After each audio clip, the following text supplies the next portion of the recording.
தனி பெரும் கருணை அருட்பெரும் ஜோதி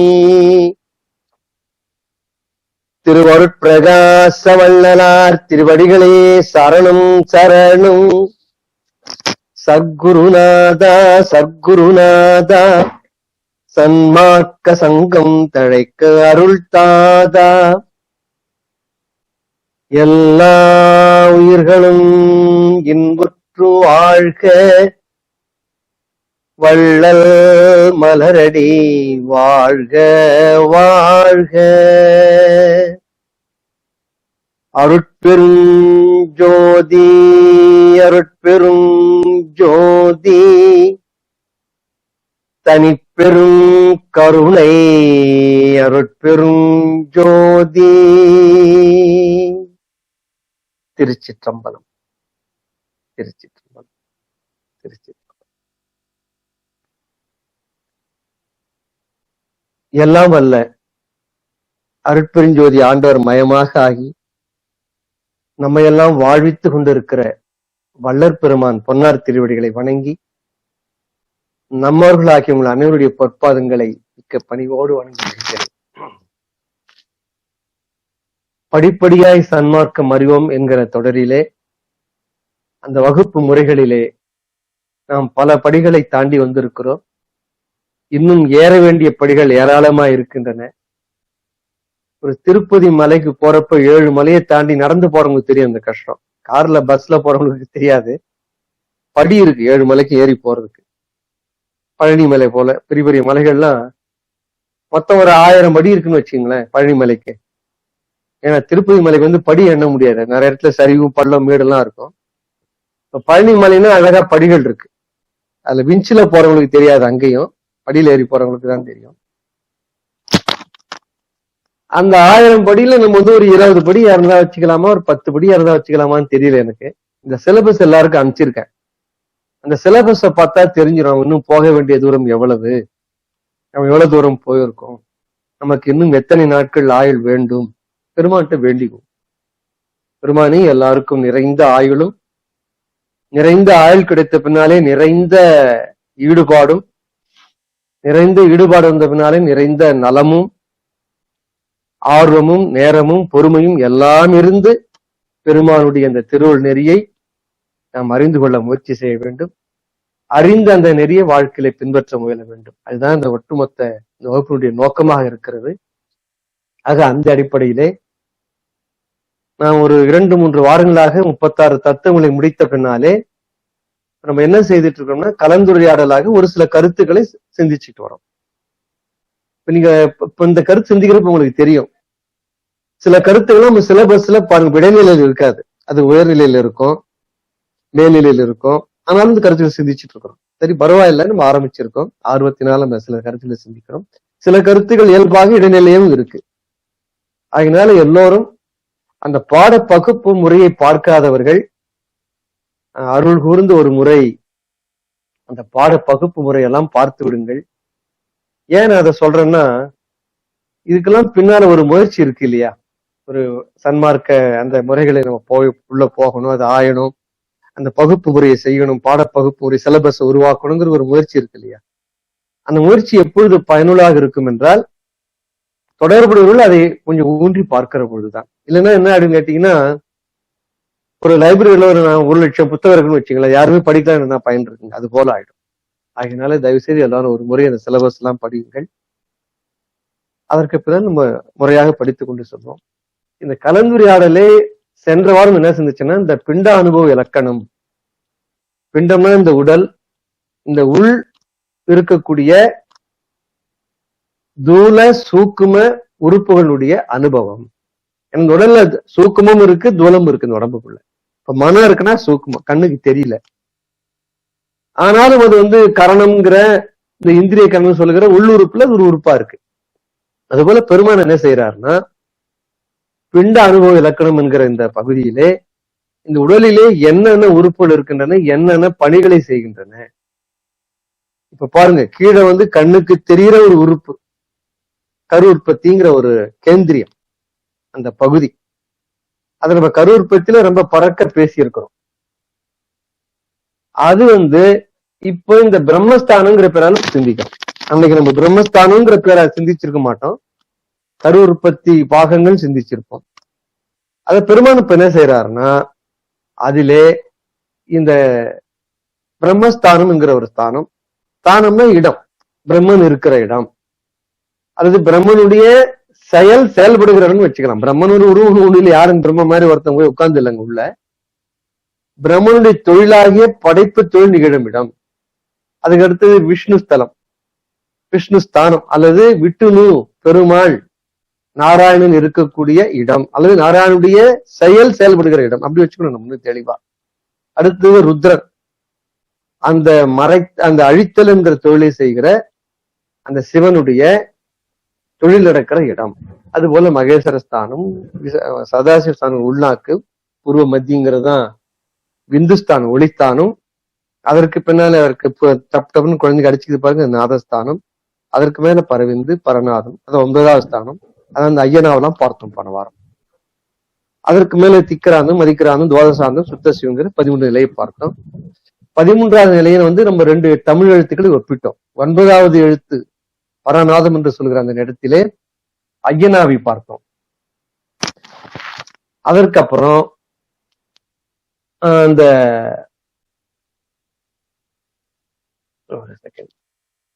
அதற்கப்புறம் 13வது நிலைக்கு அக்கனாவை பார்த்தோம். ஏன்னா 13வது நிலையும் இந்த புருவ மத்தியிலே பார்க்கலாம் என்கிற ஒரு நிலைதான். ஆக 13வது நிலையை அப்படி கை கூப்பி வைக்கிறோம் பாருங்க, அரோகரான்ட்டு. அந்த 13வது நிலையில கை கூப்பி வைக்கிறோமே அந்த நிலை, மேல கை கூப்பி வச்சிருக்காரு பாருங்க. இந்த படத்துல உங்களுக்கு அந்த படம் எல்லாருக்கும் ஷேர் பண்றேன் நானு ஒரு முறை. அதை ஏன்னா டாக்டர் நீங்க விளக்க போறாரு, அதுக்காக தான் நான் கொஞ்சம் வேகமாக செல்கிறேன்.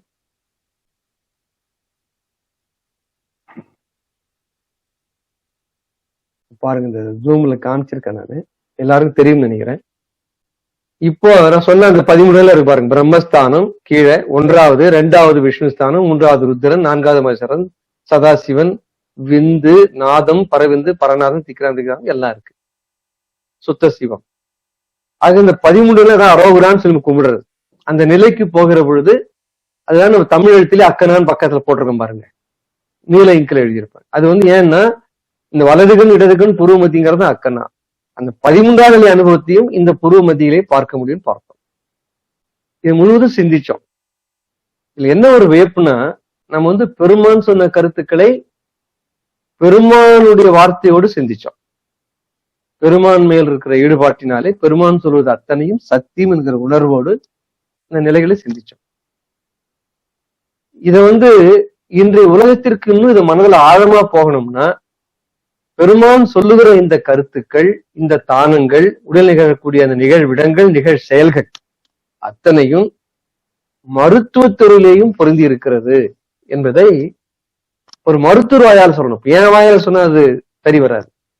ஏனென்றால் நான் மருத்துவம் படித்தவன் அல்ல, நான் அறிவியல் படித்தவன், தொழில்நுட்பம் படித்தவன். ஆனால் ஒரு மருத்துவர் சொல்லுகிற பொழுது அதற்கு மிக மிக மதிப்பு கூட இருக்கு, அர்த்தமும் கூடும். அதுபோல நமது மலேசியாவில் இருக்கக்கூடிய தன்மார்க்க தம்பதிகள், நம்ம திலகவதி அம்மையார், நம்முடைய டாக்டர் விநாயகமூர்த்தி, 2 பேரும் ஒரு சன்மார்க்க தம்பதிகள். செல்லும் இடமெல்லாம் ஒல்லும் வகையால் இந்த சன்மார்க்க நீதியை பரப்புகிற சான்றோர்கள். அவர் மருத்துவத்துறையில எப்படி படித்தவர். அந்த வகுப்பு முடிஞ்ச உடனே அன்னைக்கு ராத்திரியே, மறுநாள் கூட இல்ல, வகுப்பு முடிஞ்சு 9:15 நிறுத்த போன தடவை 9:15 ஆகி போச்சுன்னு நினைக்கிறேன், 9:20 ஆயிடுச்சு. அதற்கு மேலே இருவரும் கணவன் மனைவி இருவருமாக அதை சிந்தித்து இருக்கிறார்கள். அந்த ஆர்வங்கிற அப்படிதாங்க இருக்கணும். இந்த ஞாயிற்றுக்கிழமை முடிச்சா அடுத்த ஞாயிற்றுக்கிழமை சாயங்காலம் 7:30 மணி 7:15 பார்த்து நினைச்சு விட்டுறக்கூடாது. அப்படி விட்டோம்னா நம்ம கருத்துக்கள்லாம் உள்ள போய் எங்கேயோ போயிடும். ஏன்னா இதெல்லாம் நீங்க ஒரு சினிமா நாவல் மாதிரி இல்லை, அல்லது இந்த டிவியில வரக்கூடிய சினிமா படமோ அல்லது சீரியல் மாதிரி எல்லாம் இல்லை இல்லைங்களா. இது ஊன்றி சிந்திக்க வேண்டிய தத்துவ கருத்துக்கள், பெருமான் நமக்காக அருளிய அருள்நெறி கருத்துக்கள். இது அடிக்கடி தொடர்ச்சியா சிரிச்சுதான் மனசுல பதியும். அது போல அவருடைய இரவே சிந்தித்து இருக்கிறார்கள். அது மருத்துவத்துறையிலே எப்படி ஆச்சரியமாக இதெல்லாம் பொருந்தி இருக்குதுங்கிறதே அவர் வியப்போடு சொல்லியிருக்கிறார். நான் விளக்கி சொன்ன இந்த உடலியல் கருத்துக்களை எல்லாம் நான் விளக்கி சொன்னதல்ல, பெருமான் சொல்லுகிற கருத்துக்களுக்கெல்லாம் மருத்துவ குறிப்புகள் எப்படி பொருந்தி வருகின்றன, வியப்பாக இருக்கிற ஒரு நிலையை அவர் சொல்லியிருக்கார். வெந்துப்பா அந்த கருத்தை அவருடைய மனைவியிடத்திலே தளபதி அமர்த்தி சொல்லியிருக்கிறார். மறுநாள் காலையிலே என்னிடத்தில் இதை பங்கிட்டு கொண்டார்கள். அப்ப நான் சொன்னேன், அதோட படம்லாம் போட்டு போட்டு எனக்கு விலகிட்டே இருந்தார். ஒரு ஸ்தானமா, பிரம்மஸ்தானத்துக்கு ஒரு படம், அதுக்கு ஒரு விளக்கம். விஷ்ணு ஸ்தானத்திற்கு ஒரு படம், அதுக்கு ஒரு விளக்கம். ருத்ரஸ்தானத்துக்கு ஒரு படம், அதுக்கு ஒரு விளக்கம். இப்படியாக ஒரு ஸ்தானத்திற்கும் நான் பெருமாள் சொன்னதை விளக்கி சொன்ன அந்த காட்சிகளை மருத்துவ அடிப்படையிலே அவர் ஒரு படம் வரைந்து அது அப்படியே பொருந்தி இருக்கிறதையா மிக வியப்பா இருக்கிறது சொல்லி எனக்கு கருத்தை பங்கிட்டுட்டார். அதனால நான் இன்னைக்கு அவரை என்ன ரெக்வஸ்ட் பண்ண போறேன்னா, இன்று அவர் அந்த எனக்கு அவர் அனுப்பிய அது கூட எல்லாரும் நிறைய பேர்கிட்ட பங்கிட்டு இருக்கேன். சில பேர்கிட்ட சில பொது புராணங்கள்ல நம்ம சன்மார்க்க அறிவுங்கிற புராணத்திலையும் ஆன்மீக வினாவிடையிலையும் கூட அது எல்லாம் பங்கிட்டு இருக்கோம். இப்போ அந்த கருத்துக்களை மற்ற அன்பர்களுடைய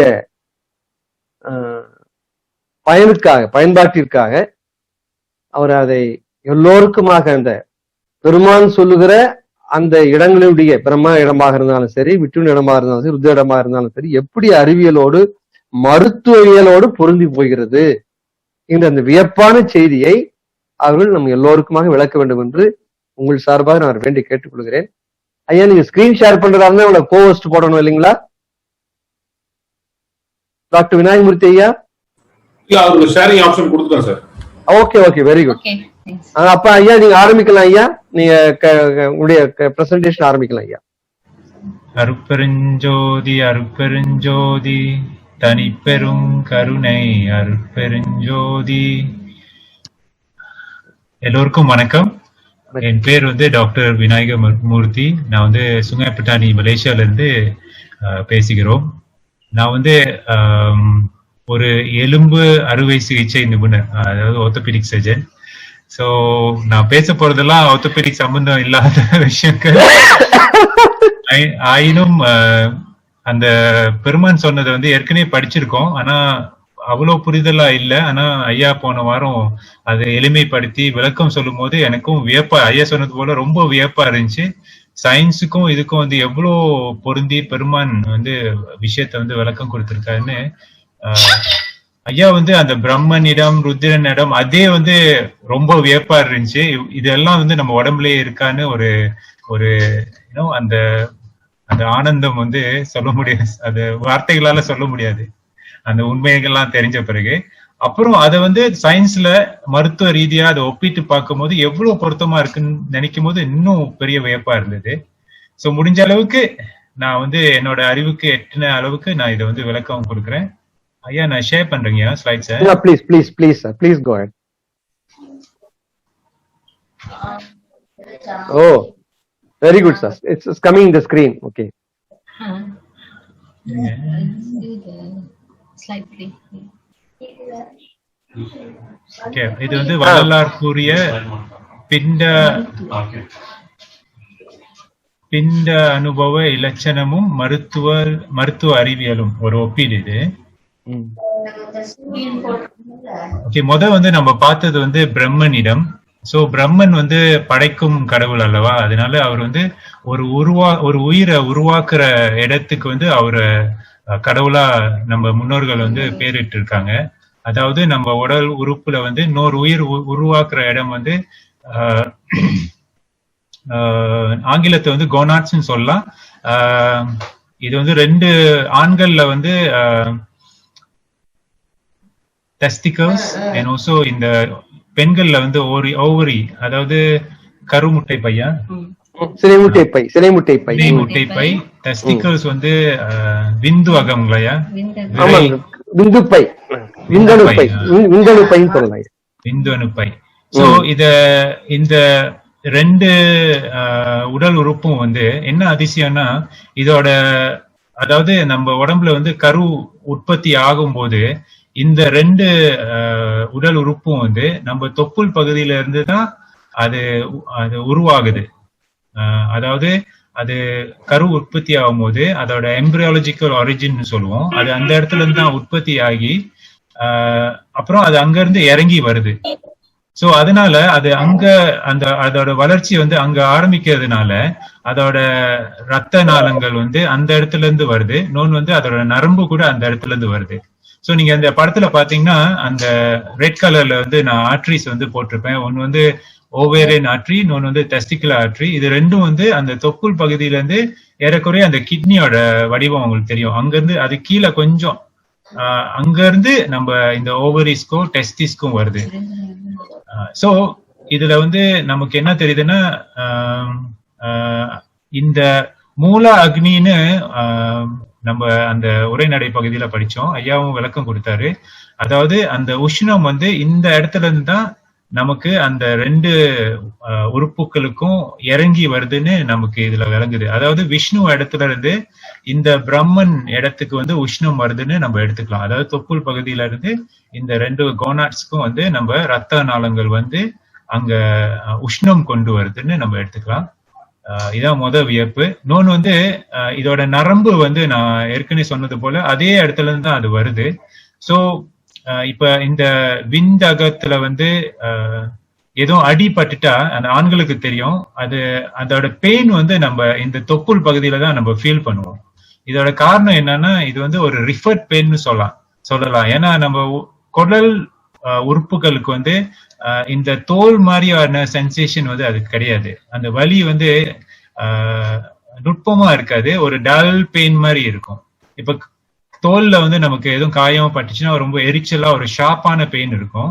ஆனா நம்ம குடல் பகுதியில வந்து எதுவும் நோய் வாய்ப்பட்டு இருந்தோம்னா அதோட வலி வந்து ஒரு வேற மாதிரியான ஒரு டல் ஏக் பெயின் மாதிரி இருக்கும். அதே மாதிரி இந்த டெஸ்டிகல்ஸ்ல வந்து நமக்கு எதுவும் அடிபட்டுச்சுன்னா நம்ம தொப்புள் பகுதியில தான் அந்த வலி நமக்கு ஃபீல் பண்ணலாம். இதான் வந்து ரிஃபர்ட் பெயின் சொல்லுவாங்க. சோ இப்படி பார்த்தா பெருமான் சொன்னதுக்கும் இந்த மருத்துவ அறிவியலுக்கும் ரொம்ப பொருத்தம் உண்டு. இது வந்து பிரம்மனிடம். அடுத்தது வந்து விஷ்ணுவிடம். இதுல வந்து ஸ்லைட்ஸ் கொஞ்சம் சின்னதா இருக்குங்களா? பரவாயில்லையா, பரவாயில்ல. எல்லாருக்கும் தெரியுதுங்களா? தெரியுது சார். மார்க்கர் வச்சு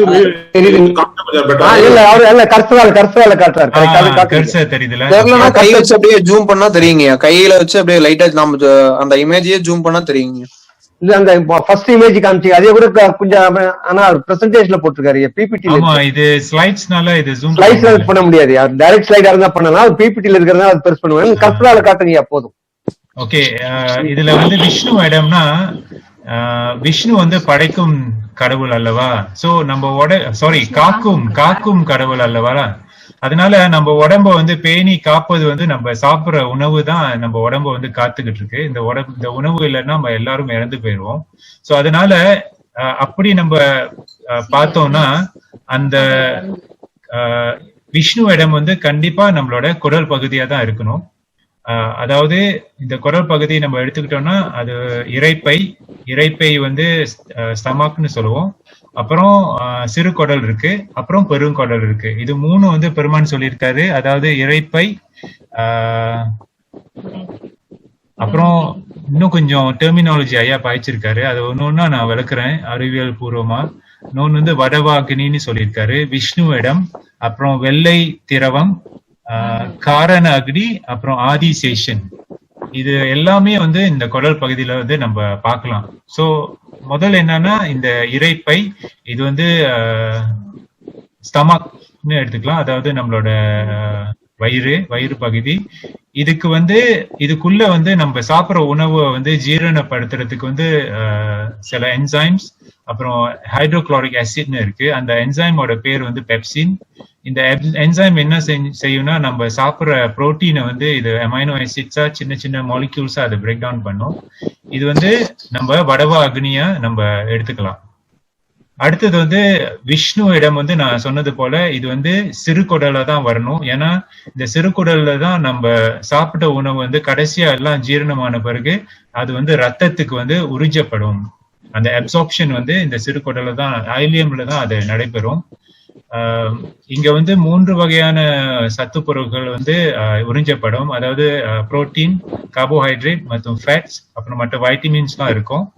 ஸோ இங்க என்ன ஆச்சரியம்னா இந்த புரோட்டீன் அண்ட் கார்போஹைட்ரேட் வந்து புரோட்டீன் அமைனோ ஆசிட்ஸா பிரேக் டவுன் பண்ணி ரத்தத்துல உறிஞ்சப்படும். அப்புறம் கார்போஹைட்ரேட் வந்து small sugars like glucose, galactose, அந்த மாதிரி குளுக்கோஸா சின்ன குளுக்கோஸ் மாலிக்யூல் ஆகி ரத்தத்துல கலந்துரும். ஸோ இது ரெண்டும் வந்து தண்ணீர்ல கலக்கக்கூடிய தன்மை உடைய பொருட்கள், அதனால ரத்தத்துல நேரடியா அதனால கலக்க முடியும். ஆனா கொழுப்பு வந்து ரத்தத்துல கலக்க முடியாது, இது எல்லாருக்கும் தெரியும். இது நீர்ல கலக்க முடியாத ஒரு ஒரு ஒரு பொருள். அது வந்து லைப்போபிலிக்னு சொல்லுவோம், நம்ம டெர்மினாலஜி இதுவும். இதோட அப்சார்ப்ஷன் எப்படி நடக்குதுன்னா, இது வந்து ஒரு ஒரு இமல்சிபிகேஷன். இப்ப நம்ம ஒரு தரையில எண்ணெய் இருந்துச்சுன்னா அந்த எண்ணெய் எப்படி எடுப்போம், சோப்பு போட்டு எடுப்போம். அதே மாதிரிதான் அந்த ப்ராசஸ் வந்து அதுக்கு பேர் வந்து இமல்சிபிகேஷன். இந்த ரத்தத்தை நீர்ல கலக்க முடியாத அந்த கொழுப்பை வந்து லைப்போ புரோட்டீனா மாற்றி அது வந்து ரத்தத்துல கொண்டு போவோம். அது கொண்டு போகும்போது கூட அது நேரடியா அந்த ரத்த குழாயில போகாம அதுக்கு தனியா ஒரு பாத்வே இருக்கு. அதுக்கு பேர் வந்து நிணநீர் மண்டலம்னு சொல்லுவாங்க. அந்த நிணநீர்னு இந்த நெறி கட்டிக்குதெல்லாம் சொல்லுவாங்களே இந்த தொடைப்பகுதியில, அந்த மாதிரி அது நிணநீர் மண்டலம். அப்புறம் ஒரு படம் இருக்கு, நான் காமிக்கிறேன். அதுல வந்து இது கலக்கும் போது ஒரு வெள்ளை திரவமா மாறுது. இதுதான் பெருமான் சொல்ற அந்த வெள்ளை திரவம். அப்புறம் இன்னும் பெரிய ஆச்சரியம் இன்னும் இருக்கு, நீங்க கேளுங்க. இந்த காரண அக்னி வந்து நான் இதுக்கான உஷ்ணம் வந்து மேல இருந்து கீழே வருது. பிரம்மன் இடத்துக்கு வந்து விஷ்ணு இடத்துல இருந்து வருதுன்னு சொன்னோம். இந்த விஷ்ணு இடத்துக்கு வந்து ருத்திரன் இடத்துல இருந்து அதோட ஆர்டரிஸ் வந்து ஆக்சிஜன் நிறைஞ்ச ரத்தத்தை வந்து இந்த குடல் பகுதிக்கு வந்து கொண்டு வருது. அதோட பேர் வந்து காரண அக்னி. அப்புறம் கடைசியாக வந்து ஆதிசேஷன். ஆதிசேஷன் வந்து நான் இன்னொரு படம் வச்சிருக்கேன்.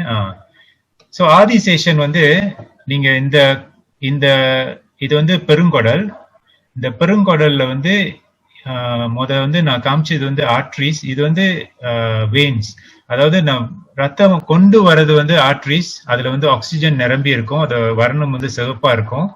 ஆனா அந்த குடல்ல இருந்து திரும்பி ரத்தம் போகும்போது அந்த ரத்தம் வந்து ஆக்சிஜன் வந்து குறைவா இருக்கும். இந்த ரத்தத்துலதான் அந்த புரோட்டீனும் அமைனோ ஆசிட்ஸ் அப்புறம் அந்த குளுக்கோஸ் எல்லாம் திரும்ப கல்லீரலுக்கு போற அந்த ரத்த குழாய்கள். இது பேர் வந்து இன்ஃபீரியர் மெசென்ட்ரிக் வெயின். ஸோ இதோட அமைப்பை பாருங்க. அந்த என்ன இலை, அல்லி இலையா, ஆலிலை போல அதோட தோற்றம் பாருங்க. அந்த ஆதிசேஷன் அந்த பாம்பை போல அது அமைஞ்சிருக்கு. ஆனா அப்படி தலைகீழா இருக்க மாதிரிக்கு. அப்புறம் அதோட வர்ணம் பாருங்க, நீல வர்ணமா இருக்கும். நான் சொன்னது போல அது ஆக்சிஜன் வந்து குறைவா இருக்கிறதுனால அதுக்கு வந்து ஒரு நீல வர்ணமா ஆயிருது. சோ விஷ்ணு வந்து நீல நிறம் தானே. அப்புறம் இது வந்து நான் சொன்ன அந்த வெள்ளை திரவம், இதுதான் அந்த கயல்னு சொல்லுவோம். இது வந்து சில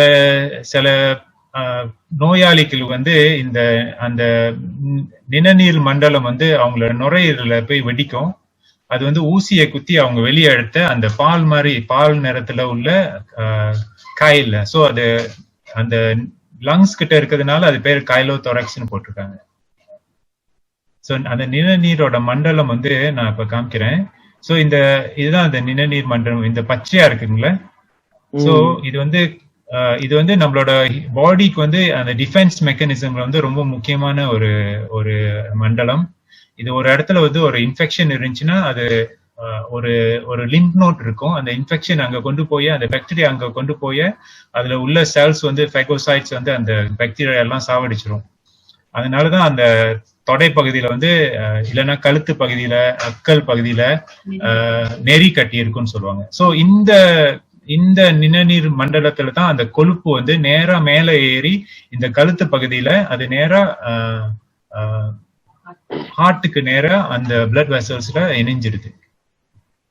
இதுதான் அந்த வெள்ளை திரவம் நம்ம ரத்தத்துல போய் சேர்ற வழி. அடுத்தது வந்து ருத்திரனிடம். இங்க நம்ம பார்க்க போறது வந்து ருத்திரனிடம், அப்புறம் பார்வதியிடம், அப்புறம் இரண்டுக்கும் ஒரு நாடி இருக்குன்னு பெருமான் சொல்லியிருக்காரு. அப்புறம் காரண அக்னி. சோ இது நம்ம பார்த்தோம்னா பெருமான் சொல்றாரு ருத்திர இடம் வந்து வாழைப்பூ போன்ற ஒரு பை. சோ இந்த வாழைப்பூ போன்ற பை வந்து வேற எதுவும் இல்லை, நம்மளோட இருதயம் தான். நான் இங்க லோக்கல்ல மலாய் மொழியில இது வந்து நம்ம வாழைப்பூவை வந்து இங்க ஜந்தோங் பீசாங்னு சொல்லுவாங்க. ஜந்தோங் வந்து இருதயம், பீசாங்னா வாழை. சோ அவங்க வந்து அந்த ஜந்தோங்னு ஹார்ட்னே அந்த பேர் வச்சிருக்காங்க. இன்ட்ரெஸ்டிங்.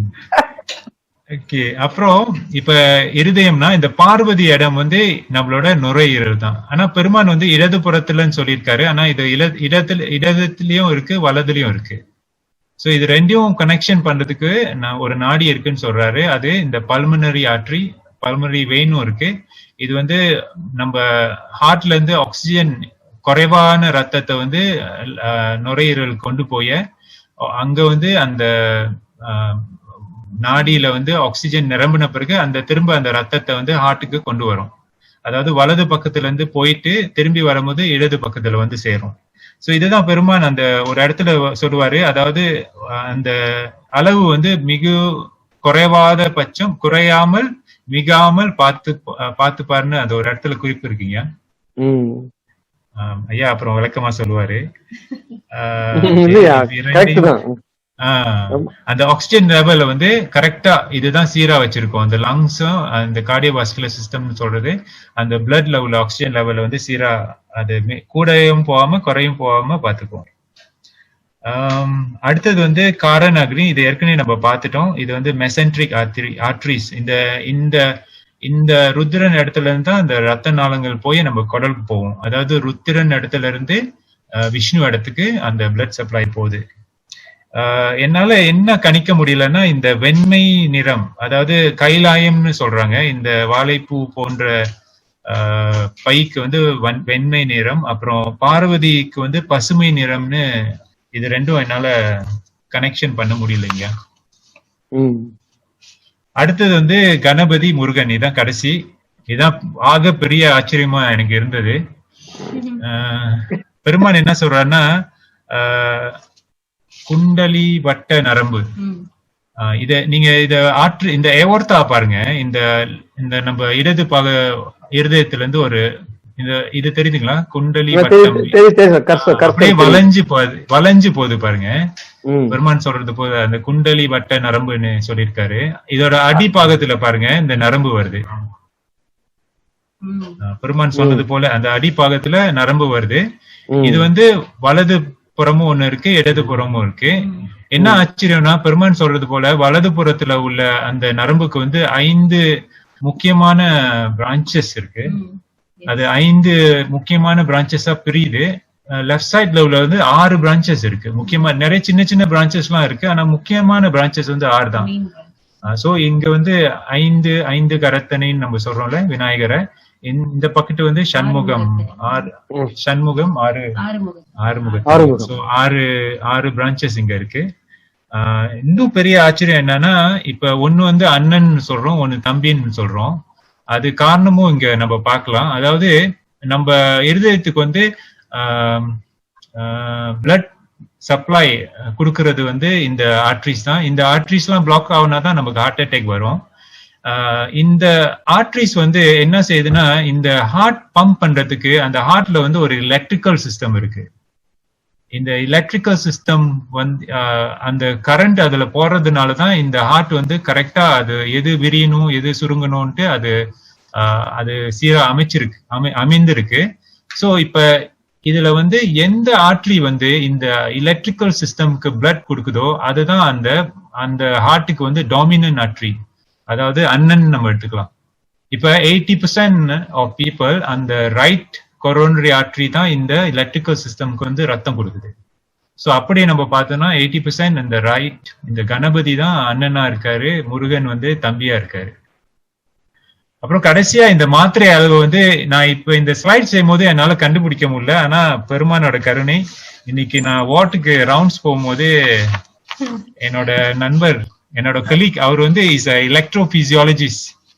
அப்பனா அவர் ஹார்ட்ல வந்து அவரோட வேலையே வந்து இந்த கரண்ட பாக்குறது தான். ஸோ அவர் உட்கார வச்சு சொன்னேன் இந்த மாதிரி நீ சொல்லுப்பான்னு அவரு கேட்டேன்.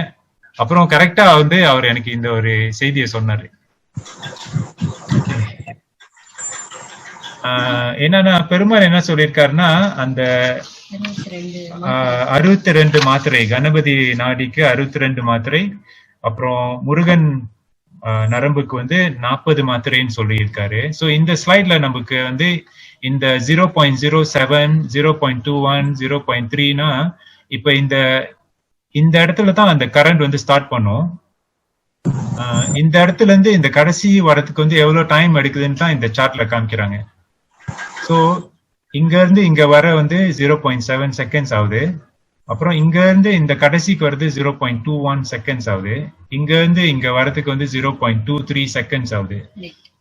ஸோ நம்ம இதுல என்ன தெரியுதுன்னா இந்த ரைட் சைட் இந்த கணபதி இடத்துல வந்து மாத்திரை அளவு வந்து அதிகமா அந்த கரண்ட் ஸ்பீடா போறதுனால சீக்கிரமா வந்துடுது. இந்த சைடு வந்து கொஞ்சம் 0.02 செகண்ட்ஸ் கொஞ்சம் தாமதமா வருது இந்த லெஃப்ட் சைட்ல. Excellent excellent.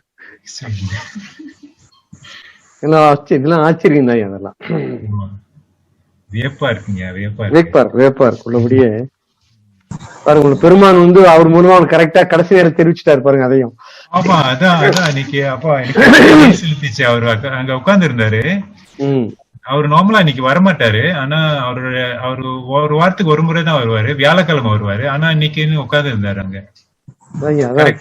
நான் சொல்றேன்னு சொல்லிட்டாரு. ஆமா பெருமான் அவர் வந்து உங்க செய்தி தெரிவிக்கணும்னு நினைச்சிருக்காரு. நன்றிங்க நன்றிங்க. அவ்வளவுதான் என்னோட படிப்பு. ஹலோ, ரொம்ப அற்புதம் டாக்டர். சொல்லுங்கம்மா, யாரோ கேள்வி கேட்க விரும்புறீங்களா? No, I want to talk to doctor. It's very nice explanation, doctor. Dr. Kamalam here. Dr. Kamalam, வணக்கம்மா. Oh, very nice, very scientific. I enjoyed the talk. எனக்கு பாருங்க அப்படியே. Thank you. Bye. அப்ப அவங்க வந்து நம்ம பக்கத்து மாநிலம் தான் டாக்டர் கமலம். அவங்க ஒரு மூத்த சன்மார்க்கி அவங்களும். ஓ சார், அங்க இருக்கு, மலேசியால இருக்காங்களா? மலேசியால இருந்து. ஆமா. ஓ எக்ஸலண்ட். அதாவது இப்ப நம்ம எல்லா அன்பர்களுக்கும் சேர்த்து இந்த செய்தியை நான் சொல்றேன். நம்ம வந்து ஒரு பக்தினால, பெருமான் மேல இருக்கிற ஒரு நம்பிக்கையினால நம்ம அருட்பா படிச்சு இந்த கருத்துக்களை நம்ம பேசுவதும் அது சொந்தமாக சிந்திப்பதும் பிறகு சொல்வதுமா இருக்கும். என்ன ஒரு இதுன்னு கேட்டீங்கன்னா, இப்ப ஸ்ரீ ரவிசங்கர் எடுத்துக்கங்களேன். அவர் வந்து இந்த ஒரு யோக முறைகள்லாம் சொல்லி கொடுக்குறாரு. அது வந்து ட்ரேட் மார்க்னு சொல்லி ரிஜிஸ்ட்ரேஷன் பண்ணி வச்சிருக்காரு. அவருடைய யோக முறை வந்து எல்லாரும் கத்துக்க முடியாது. கத்துக்கிறதா இருந்தா அவங்க என்னுடைய யோகம்னு சொல்லி ஒரு கேஸ் கூட போடலாம். அதனாலதான் பாருங்க, இன்னைக்கு கூட கடைசி இருக்கிற அந்த எக்ஸசைஸ் எல்லாம் பண்றப்ப அவருடைய வாய்ஸ்ல அங்கதான் போய் பண்ணும். யாரும் டேப் ரெக்கார்ட் எல்லாம் கொடுக்க மாட்டாங்க, ரெக்கார்டட் வாய்ஸ் எல்லாம் கொடுக்க மாட்டாங்க. அவர் என்ன செய்யறாருன்னா, எப்படி வேர்ல்டு பூரா பரப்புனாங்கன்னா, யுனைடெட் நேஷன்ஸ்ல ஒரு பேஷண்ட்டை கொண்டு போய் வச்சு அத அவர் உடம்புல வந்து நூற்றுக்கணக்கான எலக்ட்ரோ மீட்டர்ஸ் எல்லாம் அட்டாச் பண்ணி ரெக்கார்டர் எல்லாம் வச்சு அவர் யோகம் பண்ண சொல்லி, அப்ப பிரெயின்ல வந்து என்னென்ன செல்ஸ் மாறுது, எலக்ட்ரிக்கல் பல்ஸ் டாக்டர் சொன்னாரு பாருங்க. இந்த எலக்ட்ரிக்கல் பல்ஸ் ரொம்ப இம்பார்ட்டன்ட், பிரெயின்ல இருந்து எல்லா உடம்பு முழுவதும். அது பூராத்தையும் எலக்ட்ரிக்கல் சிக்னல்லாம் அப்சர்வ் பண்ணி ஒரு அவருடைய மெடிடேஷன், அவருடைய அந்த யோக முறை செய்கிற பொழுது உடம்புல என்னென்ன மாற்றம் நிகழுதுங்கிறத மெடிக்கல் சயின்டிஸ்ட் ஒரு 10 சயின்டிஸ்ட் அவர் வச்சுக்கிட்டாரு பக்கத்துல, நியூரோ ஸ்பெஷலிஸ்ட் எல்லாரையும் வச்சு அதை டெமான்ஸ்ட்ரேட் பண்ணி விஞ்ஞான பூர்வமாக அவருடைய அந்த யோக முறையை செய்கிற பொழுது, அந்த கிரியாவை செய்கிற பொழுது இவ்வளவு மாற்றங்கள் நிரூபிச்சார். இப்ப பாருங்க, அது வேர்ல்டு பூரா அதை ஒளிபரப்பினாங்க. எதையுமே ஒரு நம்பிக்கைன்பால் செய்வது வேறு, அறிவால் ஒப்புக்கொள்ளப்பட்டு செய்வது வேறு. அதுக்காக வந்து வல்லாருடைய தேசிஸ் பூரா மெடிக்கல் சர்டிஃபிகேட் வாங்கணும்னு நான் சொல்லல. ஆனால் அவர் சொல்வது அத்தனையும் அறிவியல் தான் என்பதை உலக மக்கள் புரிந்து கொள்ள வேண்டும். அவர் ஏதோ ஒரு முக்காடு போட்ட ஒரு சாமியார் மனசுல வந்தா ஒரு கற்பனையா சொன்னாருங்கிறலாம் சில பேர் நினைக்கலாம். அது போல அல்ல. அடிக்கடி சொல்லுவேன், is a scientist of all times. அவர் சொல்லாத ஒரு புதிய சயின்ஸ் சொல்ல முடியாது. கூட ஐயா சில கருத்துலாம் சொன்னார் பாருங்க சில இடங்கள்லாம். கண்டிப்பாக அவருக்கு எப்படி ஒரு டாக்டர் கொண்டாந்து வச்சார் அவங்க இந்த எலக்ட்ரிக்கல் பல்ஸுக்காக, இன்னொரு டாக்டர் கொண்டு வந்து வைப்பார் அவருக்கு. ஏன்னா அவர் சொன்னது வந்து கண்டிப்பாக உண்மையை அறிவியல் பூர்வமாக நிரூபிக்க முடியாம போகவே போவார். ஏன்னா அத்தனை சயின்ஸ் தான் அவர் சொல்றதுதான் பெருமை. வந்து இந்த வசிஷ்டர் வாயால் பிரம்மரிஷின்னு சொல்லுவாங்க. இந்த பிரம்மரிஷிங்கிற பட்டம் யாரும் கொடுக்கலாம். அது வசிஷ்டர் வாயால் கொடுத்தா அந்த பிரம்மரிஷி பட்டத்துக்கு வேல்யூ அதிகம். அது போல ஒரு டாக்டர் இப்ப நான் உங்களுக்கு ஈரோட்ல ஒரு டாக்டர் இருந்தாருங்களா தெரிஞ்சிருக்கலாம், MC ராஜமாணிக்கம்ட்டு. அவரு அருட்பெருஞ்சோதி மருத்துவமனைனே பேர் அவருடைய ஹாஸ்பிட்டலுக்கு ஈரோட்ல. அவர் ஒரு நாளைக்கு எக்கச்சமான ஆபரேஷன் பண்ணுவார். எதுவா இருந்தாலும் அருட்பெருஞ்சோதி தெளிவாக சொல்றத கத்தி எடுப்பார் கையில. அப்படி ஒரு நம்பிக்கை அவருக்கு. அவர் என்ன பண்ணாருன்னா, இந்த பசியினுடைய அவஸ்தையில வந்து பெருமான் வந்து ஒரு 27 அவஸ்தைக்கு மேல சொல்லிட்டு போறார். ஒரு மனிதனை பட்டினி போட்டால் மரணம் சம்பவிக்கிற வரையிலே அவன் உடம்புல என்னென்ன மாற்றங்கள் நிகழும் சொல்லிட்டு லிஸ்ட் கொடுக்குறாரு பெருமான். ஜீவகாருண்ய ஒழுக்கத்துல கொடுக்குறாரு. அதை பசியினுடைய அவஸ்தையை சொல்றப்ப அது கூட எப்படின்னு கேட்டீங்கன்னா, இந்த நமக்கு வந்து சப்த தாதுலாம் சொல்றாரு பாருங்க. அந்த ஒரு தாதும் என்னமா மாறுதுன்னு சொல்லுவார். பசி பட்டினியால் ஒரு உயிர் கொஞ்சம் கொஞ்சமாக பிரிகிற பொழுது. அது போல மேல்நிலை மார்க்கத்துக்கு போறப்ப தோழலாம் குழந்தைன்னு அகவல்ல சொல்றப்ப இந்த சப்த தாதும் என்னென்னமா மாறுதுன்னு சொல்லுவார். இப்ப சுக்கிலம்னா தண்ணியா இருக்கு, ஒரு திரள் பந்தித்து ஒரு திரள் ஆகிட சொல்லிட்டு போய் ஆகுதான். அது அதே சப்தத்தாது மேல்நிலைக்கு போறப்ப என்னவாகுது, அதே சப்தத்தாது கீழ்நிலைக்கு போறது என்ன ஆகுதுன்னு வளர்க்கிறார். மேல்நிலைக்கு போவதை அகவலிலே பாடுவார் தோழலாம் குழந்தைங்கிற பகுதியில, கீழ்நிலைக்கு போவதை அருட்பெருஞ்சோதி அந்த ஜீவகாருண்ய ஒழுக்கத்துல சொல்றார். எதுக்கு நான் சொல்ல வந்தேன்னா, அதை வந்து சயின்டிபிக்கா ப்ரூவ் பண்ணாரு. அது ஒரு சார்ட் ஒன்று போட்டு அமெரிக்காவில வந்து இந்த மரண தண்டனை பெற்ற ஒரு கைதிகளுக்கு ஸ்டார்வேஷன் டெத் ஸ்டடி பண்ணணும்னு சொல்லிட்டு ஒரு மெடிக்கல் கவுன்சில் ஸ்பெஷல் பர்மிஷன் கோர்ட்ல வாங்கி ஒருத்தர் ஸ்டார்வேஷன் டெத் பண்ணாங்க. அவங்க என்ன பண்ணிருக்காங்கன்னா, அந்த what are the changes happening the body due to starvation until death அப்படின்னு சொல்லி ஒரு ரிப்போர்ட் ஒன்று கொடுத்தாங்க.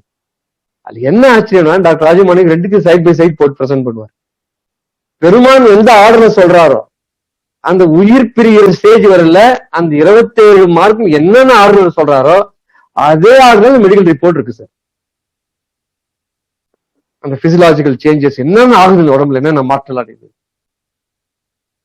அது வந்து ரொம்ப காட்டுத்தீவு மாதிரி பரப்புனார். ஆனால் வந்து நல்லவங்களை கிருபானந்தாயார் தான் சொல்லுவார். நல்லவங்களை வந்து எனக்கு ரொம்ப வேண்டியதா இருக்கு, எனக்கு சீக்கிரம் என்கிட்ட சீக்கிரம் வந்து கூப்பிட்டு வரோம். அது போல டாக்டர் சீக்கிரம் கூப்பிட்டுட்டார் திரைவன். அவர் இல்லை, இன்னைக்கு உயிரோடு இல்லை. ஆனால் அவர் விதைத்து விட்டு போன கருத்துக்கள் இன்னும் இருக்கு, எல்லாருக்கிட்டையும் இருக்கு. அது போல நிறைய அறிவியலாளர் நான் பார்த்திருக்கேன் என்னுடைய வாழ்க்கையில.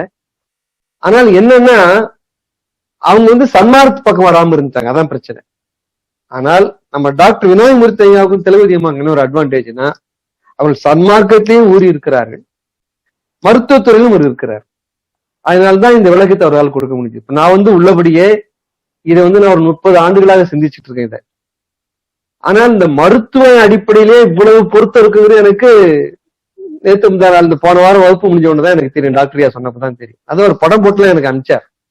அந்த ஒரு படத்தையும் பார்க்கிறப்ப நான் உள்ளபடியே வேந்து போட்டேன். நான் வந்து அவர் போட்ட படத்தையும் நான் உங்களுக்கு காட்டுறேன்.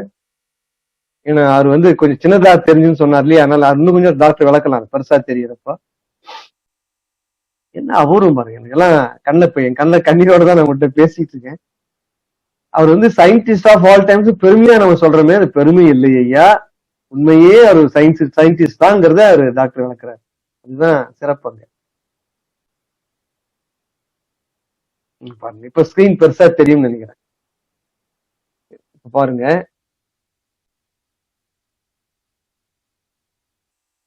இப்போ அவர் டாக்டர் முதல்ல ஒரு கருத்து சொன்னார், எல்லாரும் புரிஞ்சிருப்பீங்க. இந்த படத்துல கடைசியில கீழே 2 கோடு போட்டிருக்காரு பாருங்க.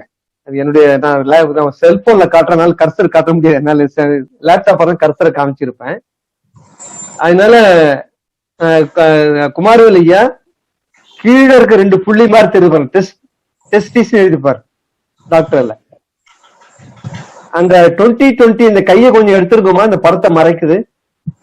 2020 யாரோ ஒருத்தர் கை உயர்த்தி இருக்காங்க, இந்த கையை கொஞ்சம் எடுத்துருங்க. குமாரவேல் இந்த கீழே டெஸ்டிஸ் இருக்கு பாருங்க, 2 புள்ளி இருக்கு பாருங்க. அவருக்கு என்ன டாக்டர் எங்க என்ன சொல்ல விளையாடுறாருன்னா, பெருமான் என்ன சொல்றாருங்க, இந்த பிரம்மஸ்தானத்திற்கு உஷ்ணம் எங்க இருந்து வருதுன்னா தொப்புல இருந்து தான் வருதுங்கிறார். கீழே பாட்டம் மோஸ்ட்ல 2 புள்ளி டெஸ்டிஸ் எழுதிருக்காரு பாருங்க. இல்ல அது கீழே அதுதான். இல்ல அந்த படத்தை ரவுண்ட் பண்ணுங்க, இந்த வார்த்தை வேண்டாம், இந்த 1000 பாடுற அந்த படத்தை ரவுண்ட் பண்ணுங்க. அதுல என்ன அவர் சொல்ல விரும்புறாருன்னா, டாக்டர் விநாயகமூர்த்தி ஐயா, இப்ப ரவுண்ட் பண்ணியிருக்காரு பாருங்க குமாரவேல். அதுதான் டெஸ்டிஸ், அதாவது விதைப்பைன்னு நம்ம சொல்லுவோம்.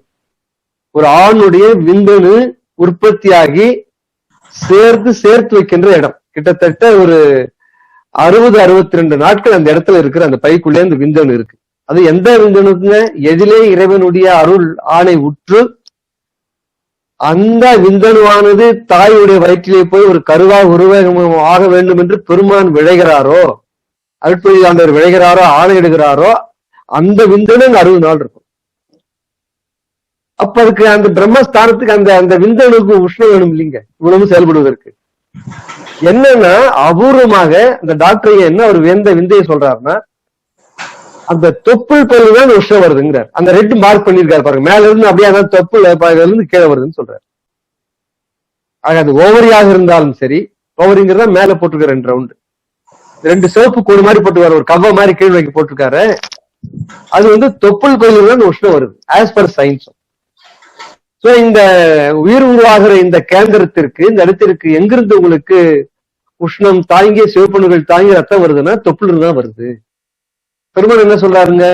தொப்புள் தான் வருதுன்னு சொல்றாரு. அதான் முதல் படத்துல டாக்டரையா விளக்கி இருக்காரு. இப்ப வந்து நம்முடைய பெருமாள் சொல்ற கருத்தை நான் உங்களுக்கு காட்டுறேன் பாருங்க, உடனே புரியறதுக்கு வாய்ப்பா இருக்கும் உங்களுக்கு. பாருங்க, இதுதான் இதுல தெரியுதுங்களா? வந்து நான் ஒரு எல்லோ ஹைலைட் பண்ணி ரைட் ஹேண்ட் சைட்ல மூலாக்னின்னு எழுதியிருக்கேன் பாருங்க. வலதுகை பக்கம் மூலாக்னின்னு எழுதியிருப்பாங்க, எல்லோ மார்க்ல இருக்கும். அது எங்க மார்க் போய் அந்த எல்லோ மூலாக்னின்னு காமிச்சிருக்காங்க ஒரு பை, அதுதான் கரு உற்பத்தி ஆகிற இடம். ஆணா இருந்தாலும் சரி, பெண்ணா இருந்தா கரு முட்டை பை இருக்கும், ஆணாக இருந்தால் விந்தணு பை இருக்கும். அது கரு உற்பத்தி ஆகிற இடம். அதுதான் அதுக்கு எங்க இருந்து உஷ்ணம் வருது பாருங்க, மேல ஒரு சதுரம் போட்டிருப்பேன், அதாவது வடவாக்னி இடதுகை பக்கம் எழுதியிருக்கேன் பாருங்க, வடவாக்னி ஒரு ஏரோ போட்டிருப்பேன். அங்கிருந்துதான் இந்த உஷ்ணம் இந்த மூலாக்னிக்கு வருது. அதுதான் எக்ஸாக்டா என்ன சொல்றாருன்னா டாக்டர் விநாயகமூர்த்தி ஐயா, அறிவியல் மருத்துவ அறிவியலிலும் கூட அந்த வடவாக்னிங்கிற தொப்புள் கோயில் இருந்துதான் இந்த மூலாக்னி என்கிற இந்த கரு உற்பத்தி இடத்துக்கும் அந்த ரத்தம் வருதுன்னு சொல்றாரு. 100% டேலி ஆகுதா இல்லையா பாருங்க, இது வேப்பு தானே. அடுத்தது அதுக்கு மேல பாருங்க, இப்ப மார்க் பண்ணியிருக்காரு பாருங்க, ரெட்டால மார்க் பண்ணி காட்டுறாரு உங்களுக்கு குமாரவேல், சிவப்பால மார்க் பண்ணி காமிச்சாரு இல்லைங்களா? அதுதான் இன்னொரு மார்க் பண்ணுங்க, 2 பாருங்க. அதுதான் மேல இருக்கிற பை விஷ்ணு பை, கீழே இருக்கிற சதுரமா ஒண்ணு இருப்பாரு. மேல இருக்கிற சதுரம் வந்து விஷ்ணு பை, கீழே இருக்கிற சதுரம் வந்து பிரம்ம பை. இந்த விஷ்ணு பையிலிருந்து கீழே இருக்கிற பகுதி வர அந்த கோடு மாதிரி போட்டிருக்க சிவப்புல, அதுதான் இந்த உஷ்ணம் அல்ல ரத்தம் கீழே வருகிற இடம். சயின்ஸும் அதான் சொல்லுது, பெருமான் அதைதான் சொல்றாரு. அவர் வந்து டாக்டர் எல்லாம் அடுத்த தினம் அறுத்தெல்லாம் பாக்குறாங்க உடம்ப, பெருமான் எந்த உடம்பு அறுத்து பார்த்தாருங்க? ஞான திருஷ்டினாலும் சொல்லியிருக்காருங்க. அடுத்தது விஷ்ணு பையை பத்தி விளக்குனார். விஷ்ணு பையை பத்தி விளக்குறப்போ அங்கேயும் ஆச்சரியம். அதுதான் வந்து என்னன்னா அவர் விளக்குனதை முதல்ல நான் காட்டுறேன் உங்களுக்கு.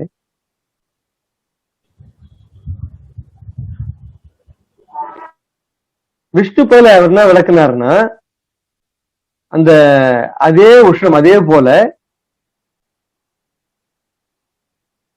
பாருங்க இந்த படம் இப்ப பெருசா தெரியும்னு நினைக்கிறேன். இப்ப பாருங்க இந்த இடத்துல மோகன் ஐயா நீங்க கையை உயர்த்தி இருக்கீங்க, பின்னால கேள்வி வச்சுக்கலாம், அந்த கையை கொஞ்சம் அலைஞ்சிருங்க, ஏன்னா படத்து மேல தெரியுது அந்த கை.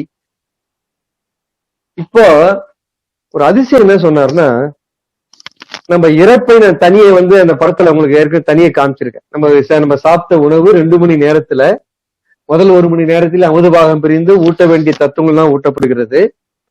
2வது 1 மணி நேரத்திலே செரித்த உணவானது நெகிழ்ச்சி பாகமாக மாறுதுன்னு சொன்னார். அது ஒரு வெண்திரவமாக சேருது. அந்த வெண்திரவம் என்ன ஆகுதுன்னா, அதுதான் இந்த இறப்பில் இருக்கிற வெண்திரவம். அதுல என்ன ஒரு ஃபென்டாஸ்டிக்னா, நம்ம டாக்டர் அவர் கருத்தை சொன்னாரு, அதை நீங்க எல்லாரும் மனசுல பதிவு வச்சிருப்பீங்கன்னு நினைக்கிறேன். என்ன சொன்னாருன்னா, நம்ம சாப்பிடுற உணவுல 3 பெரிய பொருட்கள், மினரல்ஸ் எல்லாம் விட்டமின்ஸ் எல்லாம் இல்லாம பெரும் பகுதியாக 3 பொருளை சொல்லுவாங்க மெடிக்கல் சயின்ஸ்ல. ஒண்ணு வந்து புரோட்டீன், புரோதம் தமிழ்ல சொல்லுவோம் நம்ம, புரோதம்.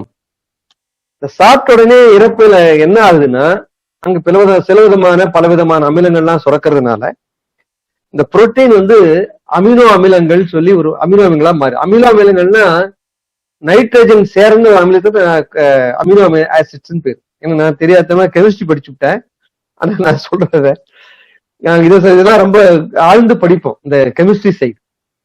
அவங்க டாக்டர் ஐயா வந்து உடலியல் படிப்பாங்க, நாங்க உடலியெல்லாம் நாங்க எதுவுமே படிக்க மாட்டோம். இந்த அமினோ ஆசிட்ஸ்ங்கிறது நைட்ரஜன் என்கிற ஒரு காம்பவுண்டை தாங்கிய ஒரு கூட்டுப்பொருள் இது. சோ இந்த புரோட்டீன் புரதம் முறை என்ன ஆயிடும்னா அமினோ ஆசிடா மாறிடும். அடுத்தது மாவு பொருள் சொல்லுவோம். அந்த மாவு பொருள் என்பது முதல்ல புரதம் சொன்னேன், அது அமினோ ஆசிடா மாறிடும் சொன்னேன்.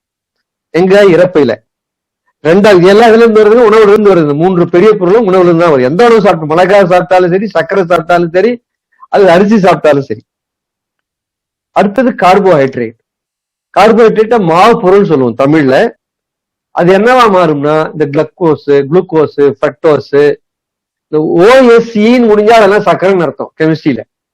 எது ஓஎஸ்சின்னு முடியுதோ குளுக்கோஸ், ஃப்ரக்டோஸ், அரபினோஸ், சுக்ரோஸ், ஜைலோஸ் எல்லாமே ஓஎஸ்சின்னு முடிஞ்சா சர்க்கரைன்னு வச்சுக்கலாம் நீங்க. சோ இந்த கார்போஹைட்ரேட் என்ன ஆகுதுன்னா குளுக்கோஸ், ஃப்ரக்டோஸா மாறி போகுது.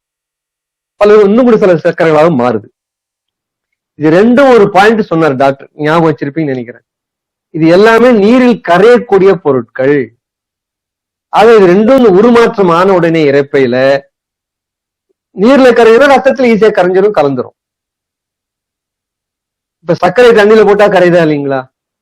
சர்க்கரை உப்பு போட்டா கரையுது. எல்லாம் நீரில் கரையக்கூடிய பொருட்கள். இதே ஒரு ஸ்பூன் எண்ணெய் ஊத்துறீங்க தண்ணியில கரையுமா? கரையாது. ஏன் கரையாதுன்னா அந்த ஃபேட்டி ஆசிட்ஸ் கொழுப்பு இருக்கு பாருங்க, அது நீரில் கரையாத பொருளா இருக்கு. அதுக்கு நாங்க கெமிஸ்ட்ரி என்ன சொல்லணும், அதே வார்த்தை தான் அவரும் பயன்படுத்தினாரு, எமல்சிபிகேஷன் பேரு. அதாவது கரையாத பொருளை, அதாவது நம்ம துணிலாம் துவைக்கிறதுல நடக்கிறதுலாம் எமல்சிபிகேஷன் ப்ராசஸ் தான்.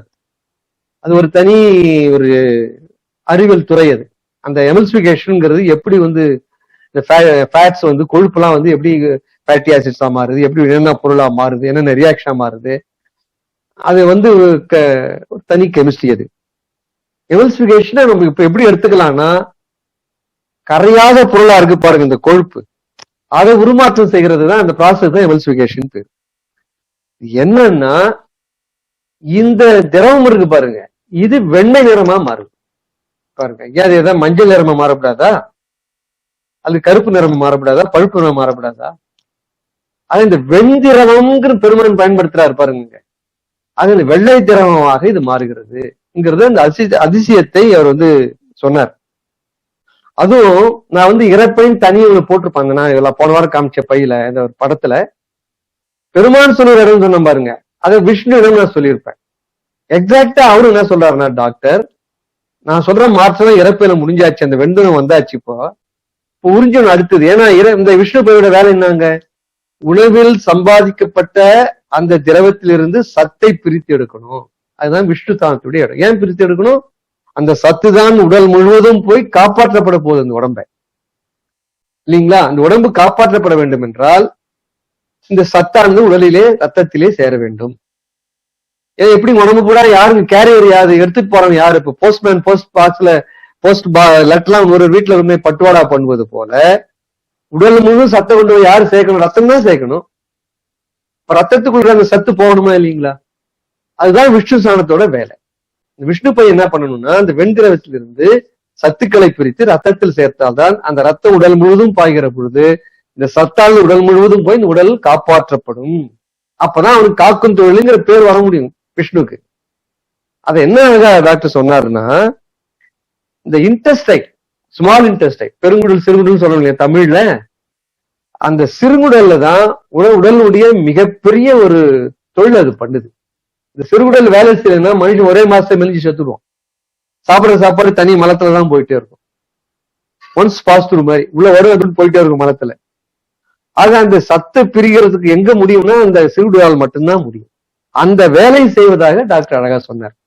அதுதான் என்ன செய்யணும், உறிஞ்சி அதை ரத்தத்திலே ஏற்றி அந்த சத்தை உடல் முழுவதும் கொண்டு போய் சேர்க்கறதுனால இந்த சிறுகுடலை விஷ்ணுவுக்கு ரொம்ப அழகா கம்பேர் பண்ணார். நான் விஷ்ணு பாகத்துடைய வேலையை சொல்லிட்டு நிறுத்திட்டேன் போன வாரம். ஆனால் அருமை எங்க இருக்குன்னா, அந்த விஷ்ணு பாகத்தை சிறுகுடலுக்கு ஸ்மால் இன்டெஸ்டைன் கம்பேர் பண்ணார் பாருங்க, அங்கதான் இதனுடைய முழு மகத்துவமே இருக்கு. அது அழகா அந்த காரணாக்கினியை போட்டாரு. அதனால இந்த சுப்பீரியர் வெசல்ட்ரி கேட்டரி எல்லாம் சொன்னாரு. சுப்பீரியர் ரொம்ப அழகா இருந்தது. இல்ல அதோட இந்த ஆதிசேஷ் விளக்கம் சொன்னாரு பாருங்க, அது ரொம்ப அருமையா இருந்தது. அதை விட ஆச்சரியம் என்னன்னா, நான் காட்டுற படத்துல பாருங்க, இந்த வலதுகை பக்கம் அந்த வீனஸ் ரிட்டர்ன் ஒரு படம் ஒண்ணு போட்டுருக்காரு. அந்த தலைப்பு கீழே வளைவா ஸ்பாஞ்ச் மாதிரி போட்டுருக்காரு பாருங்க. தலைகீழாக அந்த ஆளில ஒரு கிளையை நீங்க ஒடிச்சு, ஆல மரத்தோட ஒரு கிளைய ஒடிச்சு ஒரு சின்ன ஒரு கொம்பு கீழே பிடிச்சின இலையோட இப்படிதான் இலைகள்லாம் தொங்கும். அதாவது இந்த ஆளிலே இப்ப தலைகீழா இருக்கு. இப்ப இதுல அந்த ஆளில எக்ஸாக்டா இருக்கு பாருங்க குடலுடைய அமைப்பு கீழே. எப்படி வருன்னா பெருமான் இதை அறுத்து ஆபரேஷன் பண்ணி பார்த்தாரு. வேப்பா இருக்கு அந்த டாக்டர். இந்த படம் எனக்கு அமிச்சதுக்கு அப்புறம் அடாடா 2 வேப்பு என்னன்னா, இதை பெருமான் சொல்லுகிற கருத்தோடு ஒப்பிடுகிற ஒரு ஆத்மாவை நமக்கு தயார் பண்ணி கொடுத்திருக்காரு. அது ஒரு வியப்பு. அவர் சொல்லுகிற அளவுக்கு அந்த அளவிலே மருத்துவ உலகிலையும் இந்த உண்மைகள்லாம் பொதிந்திருக்கு பாருங்க. பொதிந்திருக்கிறது ஒரு வியப்பு. பொதிந்திருக்கிற கருத்தை வெளியிலே கொண்டு அருட்பாடு ஒப்பிட்டு சொல்லுவது அதை விட ஒரு பெரிய வியப்பு. அதுதான் எனக்கு போன வாரம்னா இந்த ஒரு வாரம் அதையே நினைச்சிட்டு இருந்தேன் நான். அடாடா பெருமானே ஒரு கருணை. ஏன்னா நான் ஒரு 30-35 ஆண்டுகளாக இந்த படங்களை போட்டு நான் விளக்கிட்டு இருக்கேன், இந்த பிண்டானுப லட்சணத்தை. ஆனால் என் பொங்கு அதோடதான் நின்று இருக்கும். உடலுக்குள்ள எங்க இருக்கு எப்படி இருக்குங்கிறது என்னால அதை மேற்கொண்டு போக முடியல, எனக்கு அந்த மருத்துவ அறிவு இல்லாததுனால. அதனால்தான் பெருமான் நினைச்சாரு, அப்பா முத்துஜோதி, இப்பொழுது காலம் கரைந்து விட்டது, இது சன்மார்க்கம் விளங்கும் காலம். ஆக நான் சொல்வதை மட்டுமே சொல்லிக் கொண்டிருக்காமல் அறிவியலும் இதை என் பின்னாலே வந்து கொண்டு இருக்கிறது என்று சொன்ன. இது என்னன்னா, இது ஒரு வெஸ்டர்ன் பீப்புளுக்கோ அல்லது உலகத்தில் இருக்கிற மற்ற எந்த ஒரு மனித சமுதாயத்திற்கோ இதை சொன்னவனா கொண்டு போய் அவன் அடுத்த நிமிஷமே who is வள்ளலார்னு கேட்பான். who is Vallalar, how does he know all these things, எப்படி தெரியும் அவருக்கு இதெல்லாம்? அப்படிங்கிறப்பதான் அல்லாஹ்வுடைய பெருமை இந்த உலகம் புரிந்து கொள்ள முடியும். நம்ம இவங்க கூட அடிக்கடி சொல்லிட்டு பாரு, முருகானந்தம் கூட ஆஸ்திரேலியாவில், எப்படியாவது நான் Tamil speaking people western people கொண்டுட்டு போகணும். நீ கூட நினைக்கலாம், என்ன சார் வெஸ்டர்ன் பீப்புள் பெரிய கொம்பனா, அவனுக்கு கொண்டு போய் நம்ம ஏன் கஷ்டப்படணும்? அப்படி இல்லைங்க ஐயா, அவனுக்கு சொல்றதுக்கு என்ன நன்மைன்னு உங்களுக்கு சொல்றேன் பாருங்க. இந்த ஹரே கிருஷ்ணா ஹரே ராமா இயக்கம் ஒண்ணு இருக்கு, எல்லாருக்கும் தெரிஞ்சிருக்கலாம். பெரும்பாலும் வடநாட்டுல ஒரு மிகப்பெரிய கோட்டீஸ்வரர், அவரை பற்றி எனக்கு நான் வடநாட்டுல 16 வருஷம் பணி செய்த பொழுது அவரை பற்றி நிறைய செய்திகள் நான் கேள்விப்படுவேன். மிகப்பெரிய கோட்டீஸ்வரர், 10,000-12,000 கோடி அவர் இந்த பொது இது மாதிரியான ஆன்மீகத்துக்கே பயன்படுத்தணும்னு நினைச்சார். அவர் என்ன செய்தாருன்னா, மற்ற அருளாளர்கள் நம்ம இது வரைக்கும் இந்தியாவில பிறந்தவங்க மாதிரிலாம் செய்யாம ஒரு வேற மாதிரி நினைச்சார் அவர். உதாரணமா நம்முடைய ஒரு இயக்கம் ஒண்ணு இருக்குன்னா, சன்மார்க்க சங்கமே இருக்குங்களேன், பெரும்பாலும் எனக்கு தெரிஞ்சு ஒரு 40-50 நாட்டுல இருக்கலாம் இன்னைக்கு. ஆனால் அந்த சங்கத்தை அந்தந்த பகுதியில் வைத்திருப்பவர்கள் நம் தமிழ்நாட்டாளர்கள் தான். நம்ம தமிழ்நாட்டிலிருந்து போன தமிழ் எச்சங்கள் இருக்கிறார்களே, நல்ல நெஞ்சங்கள் இருக்கிறார்களே, அவர்கள் தான் அங்க போய் சன்மார்க்கத்தை மறக்காமல் வளர்த்து கொண்டிருக்கிறார்.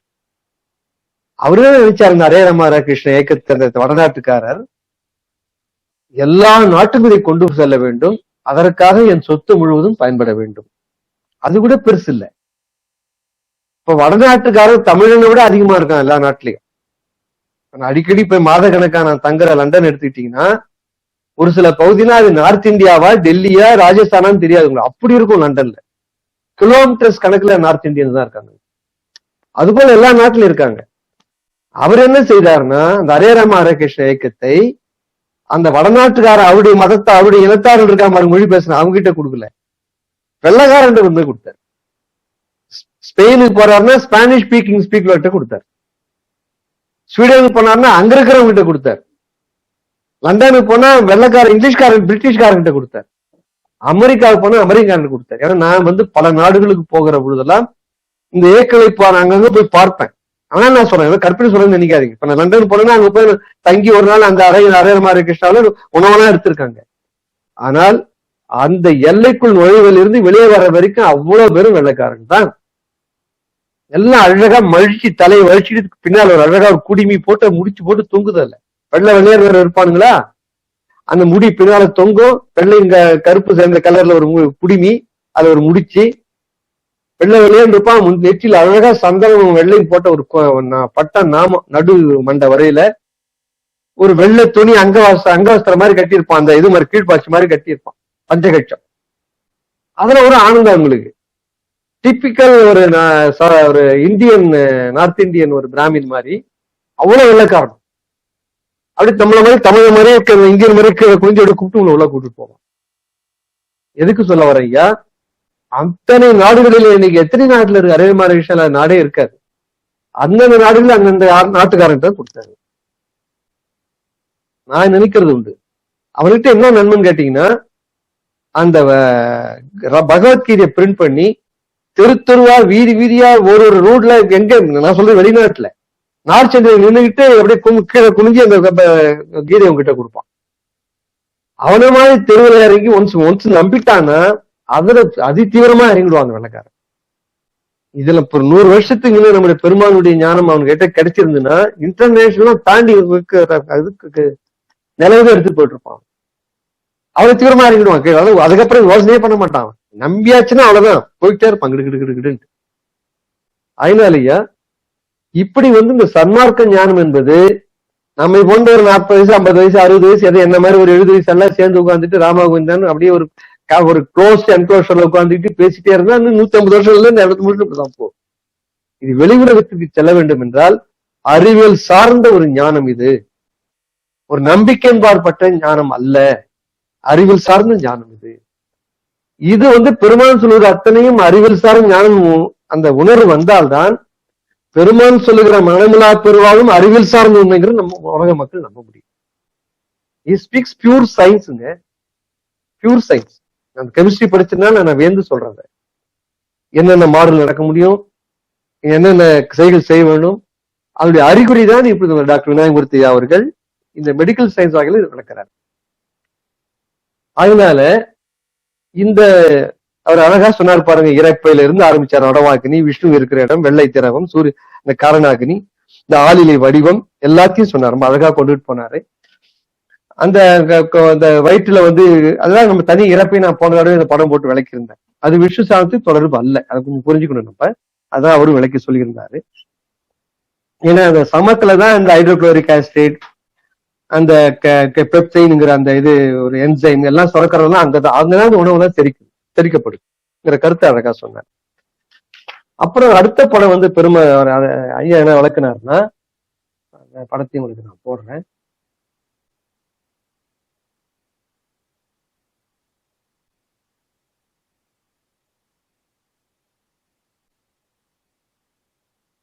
ரொம்ப அருமை, ஆனந்தமா இருக்கு.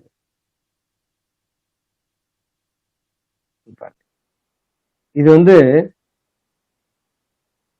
இந்த உலகத்திலேயே எத்தனையோ பூ இருக்குங்க. அத்திப்பூ இருக்கு, மல்லிப்பூ இருக்கு, ரோஜா இருக்கு, இதெல்லாம் சொல்லாமல பெருமான். அதெல்லாம் விட்டுட்டு அவர் என்ன சொல்றாருன்னா, இந்த இதயத்தை வாழைப்பூவோட ஒப்பிடுறாரு. பெருமானுக்கு பூவுக்கா பஞ்சம்? அத்தனை பூவிலையும் வாழைப்பூ தேர்ந்து சொல்ல பாருங்க. ஏன்னா இந்த இதயமே வாழைப்பூ மாதிரிதான் இருக்கு. அதை விட எனக்கு என்னன்னா ஆச்சரியம், இந்த ஜந்துங்கிற ஒரு வார்த்தை சொன்னாரு. ஒரு வார்த்தை தான் மனத்துல பதிவு முடிஞ்சது. அந்த வார்த்தை என்ன வார்த்தையாது? ஜந்தும் ஏதோ ஒரு வார்த்தை சொன்னீங்க மலேசியா மொழியில, பிசாங் பாருங்க. அது கூட மலேசியா மொழியில வாழைப்பூவையும் இதயத்தை சேர்க்கிற ஒரு பேரா இருக்கு பாருங்க. பெருமான் வடலூர்ல இருந்து சொல்றாரு, அது மலேசியால இந்த பேர் இருக்கு. வாழைப்பூ மாதிரியே இருக்கு பாருங்க இந்த இதயம். வெள்ளை வண்ணமையா அந்த நாங்க நேத்தவங்கனாலதான் வாழைப்பூ வச்சு பறிச்சு நாங்க சமைச்சோம். அது உரிக்கிற பையன் மேல இருக்கிறதா சிவப்பா இருக்கு. ரெண்டு மேல இருக்கு, மேல ரெண்டு ஏதாவது உரிச்சுன்னா உள்ள வெள்ளையாதான் இருக்குது. இந்த நல்லா உரிச்சமையா, நான் தான் சொல்றேன். அந்த உரிக்கிற வேலையை நான் பண்ணேன். இந்த கொரோனா வந்ததுக்கு அப்புறம் ஆண்களுக்கு எல்லாம் வேலை மாறி போச்சு இப்போ. அதனால கொஞ்சம் இந்த கஷாயம் போடுற வேலை தினசரி, இந்த நண்பர்கள்லாம் நறுக்கிறது போறது வர்றது, இதெல்லாம் இப்ப என் வேலையா போச்சு. டெய்லி சும்மாதானே உட்காந்து இந்த வாழைக்காய் உரிச்சு கொடுங்க, வாழைப்பூ உரிச்சா நன்னுவாங்க. தன் உட்காந்து உரிச்சிட்டு இருப்பேன். நான் புத்தகம் முடியும் சும்மா உட்காந்துருக்கேன் நினைப்பேன் உங்களுக்கு. தன் வாழைப்பூ உரிச்சையா அப்ப பாத்தீங்கன்னா உள்ள வெள்ளையாதான் இருக்கு. அதனால நினைச்சுக்கிட்டேன் நானு. அந்த மலேசியால அந்த சொல்லு வளர்ந்துட்டு பாருங்க, அதான் இன்னும் ஆச்சரியமா இருந்தது. ஏற்கனவே சொன்ன சுங்கை பட்டாணின்னா அந்த ஆற்று படுகை, ஆற்றுடைய வெள்ளம் போய் எங்கும் மண்ணு வளமா இருக்கிறதோ அதுக்கு வளவன்னு பேரு தமிழ்நாட்டுல அந்த சொல்லுக்கு. அதுக்கு நேர் டிரான்ஸ்லேஷன் சுங்கப்பட்டாணி. ஏன்னா அந்த ஊர்ல 6 கோடி ஒரு வளமான பகுதி மலேசியாவில சுங்கப்பட்டாணி தான் நீங்க அன்னைக்கு சொன்னீங்க. அப்பதான் நினைச்சிட்டேன் நான் எவ்வளவு தொடர்பு இருக்கு. அதனாலதான் உங்களுக்கு அங்க வச்சிருக்கான் இறைவன், ஒரு தொடர்பு இருக்கிறதுனாலதான். ஆகினால அந்த வெள்ளையாதான் இருக்கு உள்ள இருக்கிற வாழ்ப்பு 2-3 நாள பெண்களுக்கு, நம்ம தமிழ்நாட்டு பெண்களுக்கு தெரியும். இல்ல என்ன போல கொஞ்சம் இப்ப அந்த வாழ்ப்பு உரிக்கிறவங்க எல்லாம் தெரிஞ்சிருக்கலாம் அந்த கொரோனா பீரியட்ல. உள்ள வெள்ளையாதான் இருக்குது. அதுக்கப்புறம் இந்த பார்வதி சொன்னீங்க ஐயா நீங்க, அது இன்னும் கொஞ்சம் சிந்திக்கலாம். ஏன்னா இந்த அந்த பையோட இணைஞ்சி இருக்குது, அந்த இதயத்தோட இணைஞ்சிருக்கு. அது இன்னும் கொஞ்சம் சிந்திக்கலாம் ஐயா. அது நம்ம அந்த இவ ரெண்டிற்கு இடையில ஒரு நாடி கூட பல்மரி ஆற்றின்னு சொன்னீங்க பாருங்க, என்ன பிரமாதமா. ரெண்டும் இணைக்கிறதுக்கு ஒரு ஜாயிண்டிங் நாடிக்கிறதுங்கிறார் பெருமானு. அது அழகா இந்த பல்மரி ஆட்ரிஸ்க்கு நீ கம்பேர் பண்ணிருக்கீங்க. அதனால ஐயா அந்த காரணங்களும் அழகா விளக்குனீங்க, ரொம்ப அருமையா இருந்தது. அடுத்தது இந்த இன்னொரு படம் கடைசியா விளக்குனீங்க, அது இன்னும் பிரமாதம். அந்த லங்ஸ் இதயத்தை நீங்க ஒண்ணுதான் இடது பக்கம் 2 பக்கம் இருக்கிறதா சொன்னீங்க. அந்த பார்வதிக்கு லங்ஸோட ஒப்பிட்டீங்க. நம்ம இன்னும் கொஞ்சம் ஆழம் சிந்திக்கலாம் ஐயா. கண்டிப்பா இன்னும் நமக்கு தெளிவு வரும்னு நினைக்கிறதுல. அடுத்த படம் உங்களுக்கு நான் காட்டுறேன்.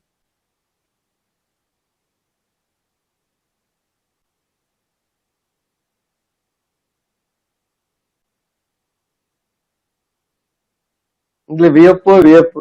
விநாயகருக்கும் சுப்பிரமணியருக்கும் அழகா கொண்டாந்து அண்ணன் தம்பி கொண்டாந்து நிரூபிச்சாரு பாருங்க. அதான் ஆனந்தம். அதாவது வலதுகை பக்கம் ஏற்கனவே பாருங்க இதயத்தை படம் போட்டிருக்காரு அவரு.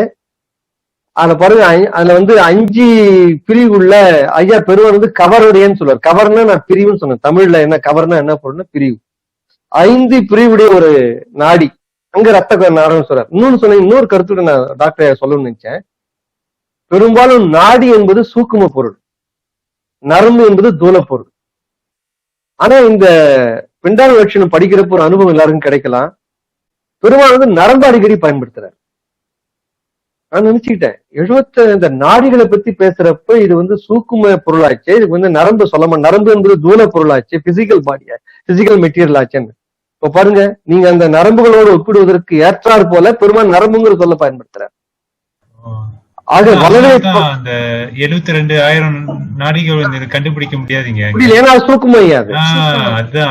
அதுதான் ஐயா, அதுதான் சூக்கம். அதான் பெரும்பாலும் ஏன் நரம்பு பயன்படுத்தாம நினைச்சு அடிக்கடி நீங்க இந்த ரத்த நாளங்கள்லாம் சொன்ன உடனே அடாடா பெருமானே உன் கருணையே கருணை, நீ எத்தனை பிறகு எடுக்கணும் நாங்க எல்லாம் புரிஞ்சுக்கிறது ஐயான்னு நினைச்சுக்கிட்டாங்க. அத பாருங்க, ஒரு இதயத்துல வலதுகை பக்கம் 5 பிரிவுடைய மேஜர் பிரிவை சொல்லாரு. அது நூற்றுக்கணக்கான சல்லி, ஒரு மரத்துக்கு சல்லி பேர் இருக்கிற மாதிரி ஆணிவேர் இருக்கிற மாதிரி வச்சுங்களேன். சல்லி பேர் நிறைய இருக்கலாம், ஆனால் மெயினாக மேஜராக போவது 5 பிரிவு. அதான் 5 முகத்தினை கூட ஐயா சொன்னாரு பாருங்க, 5 கரத்தனைட்டு. அது கணபதி நாடி வலதுகை பக்கம். இடதுகை பக்கம் எடுத்தீங்கன்னா அந்த இதயத்துல 6 பிரிவுகள் தான் சொல்றாரு. அறுமுகங்கிற பேர் அழகா பாருங்க. அதுவும் இன்னொரு அதிசயம் என்ன சொன்னார்னா டாக்டர், இந்த வலதுகை பார்க்கிறது டாமினேஷன்னா அதிக மேலாண்மை உள்ள இதயத்துடைய பகுதி வலது பக்கம் தான். இதயம் தான் அந்த உடம்பே இயக்குது. இதயம் நின்று போச்சுன்னா மனுஷன் செத்துட்டான். சோ மூணா எங்க இருந்து கிடைக்கும் அப்படின்னா, அந்த ஆதார அக்னி, ஆதார சுதி எங்க இருந்து வருதுன்னா இதயத்திலிருந்து தான் வருது. அப்ப இதயத்தினுடைய வலது பக்கம் தான் டாமினன்ஸ், ஆளுமை செய்யக்கூடிய பகுதி. அதைதான் கணபதி ஏன் சொன்னாங்கன்னா, அதனால்தான் சிவபெருமான் சிவன் கோயிலுக்கு சென்றாலும் கணபதி வழிபடுகிற பழக்கம் ஏன் வந்ததுன்னா, அந்த இதயம் ரொம்ப முக்கியம். அதுலயும் இதயத்திலேயும் வலது பக்கம் தான் டாமினன்ஸ் பார்ட்டுங்கிறாரு. அதனால்தான் அது ஆதார அக்னி என்பதும் கணபதி தான் முழுமுதற் கடவுள் என்று ஏன் சொல்லி வைத்தார்கள் என்றால், இந்த இதயம் தான் உடம்புக்கே முக்கியம். இந்த இதயத்திலேயும் வலது பக்கம் டாமினன்ஸ்ங்கிறதுனால அதை கணபதியுடைய மூல கடவுளாகவும் சொல்லி வச்சாங்கன்னு சொல்றாரு. ரொம்ப அழகு. அது போல அந்த வலதுகை பக்கத்தினுடைய டாமினன்ஸ் அண்ணன் என்றும் இது தம்பி என்றும் நம்ம அழகா சொன்னார். அந்த கருத்தெல்லாம் சொன்னாரு. நேற்று பேசுகிற பொழுது முந்தா நாள் அவர்கிட்ட நான் பேசிட்டு ஒரு ஒலிப்பதிவு பேசி கொண்டிருந்த பொழுது, இந்த 62 மாத்திரை, இந்த 40 மாத்திரை தான் எனக்கு சரியா இன்னும் பிடிபடலைன்னு சொன்னாரு. நான் நினைச்சுக்கிட்டேன், பெருமானே சீக்கிரம் அவருக்குதான் புலப்படுத்த, எனக்கு நீ புலப்படுத்த முடியாது, எனக்கு அந்த மேலே அறிவு இல்லை, அவருக்கு புலப்படுத்தணும்னு நினைச்சுக்கிட்டேன் நான். அவர் பாருங்க போய் தொடர்பு இல்லாம வியாழக்கிழமை வர ஆள் வந்து நேத்து ஏன் வரணும் அல்லது இன்னைக்கு ஏன் வரணும், இந்த செய்தி சொல்றாரு பெருமான் அவர் மூலமாக.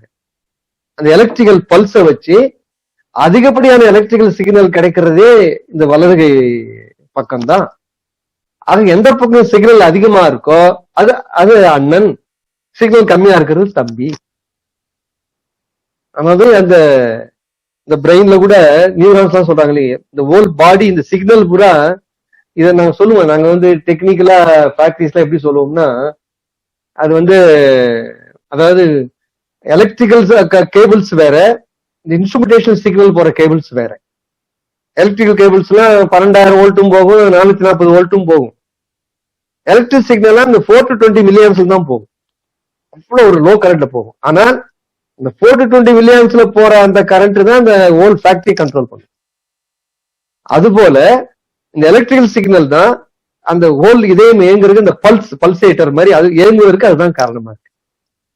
அது வந்து அதிகமாக இருப்பது இந்த வலது பக்கம். நல்ல அண்ணன் சொல்லி நிறுத்தினார் பாருங்க, அதுதான் முத்தாய்ப்பானது. ரொம்ப அபூர்வமான கருத்துக்கள் ஐயா. இந்த கருத்துக்கள் நான் என்ன சொல்றேன்னா, இந்த படத்தை வந்து நான் இந்த சன்மார்க்க அறிவோம்லையும் போட்டிருக்கேன், ஆன்மீக வினாடியும் அவர் டாக்டர் ஐயாவோட படம் அத்தனையும் போட்டிருக்கேன், நம்ம சிந்திச்ச படங்களும் இருக்கு. இத முழுவதும் எல்லோருமே வீட்டுல பல முறை திருப்பி பாருங்க. ஏன்னா இது சயின்ஸுங்கிறதுனாலையும் பெருமான் சொல்லுது ரொம்ப ஆழ்ந்த கருத்தான ரெண்டுத்தையும் நான் போன வாரம் காண்பித்த படங்களையும் அறிவியல் பூர்வமாக நம்ம டாக்டரையாக காமிச்ச படங்களையும் திரும்ப திரும்ப படிச்சு பாருங்க. இந்த போன வாரத்தினுடைய அந்த வீடியோவும் போட்டு பாருங்க. ஏன்னா இதெல்லாம் சன்மார்க்க விளங்குகிற ஞான சித்தர் காலம் இது, அறிவு விளங்க வேண்டிய காலம் இது. நம்ம வந்து ஒரு பக்தியின் அடிப்படையிலோ ஒரு சம்பிரதாய அடிப்படையிலோ நம்மளாம் பார்த்தாலும் ஞானத்தை வெளியே கொண்டு போக முடியாது. ஆகினாலே தயவு செய்து எல்லோரும் இதை திரும்ப திரும்ப பாருங்க. ஏன்னா ஒரு அபூர்வமான கருத்துக்கள் எல்லாம் நீ வெளியே வந்திருக்கிற டாக்டர் ஐயா மூலமாக பாருங்க. இத்தனை நாள் 150 120 ஆண்டுகளுக்கு பின்னாலே கருத்துக்கள் இந்த சமுதாயத்திற்கு கிடைக்க வேண்டுவது திருவருடைய சம்மதம். அதுக்காக ஒரு தம்பதி, இப்படி ஒரு டாக்டர். நாங்க மகிழ்ச்சியா, ரொம்ப மகிழ்ச்சி. இந்த கேட்டுக்கொண்டிருக்கிற அத்தனை அன்புகள் சார்பாகவும் உங்களுக்கு என்னுடைய மனமொழி மெய்களால் என் பணிவார்ந்த வணக்கங்களை தெரிவித்துக் கொள்கிறேன்.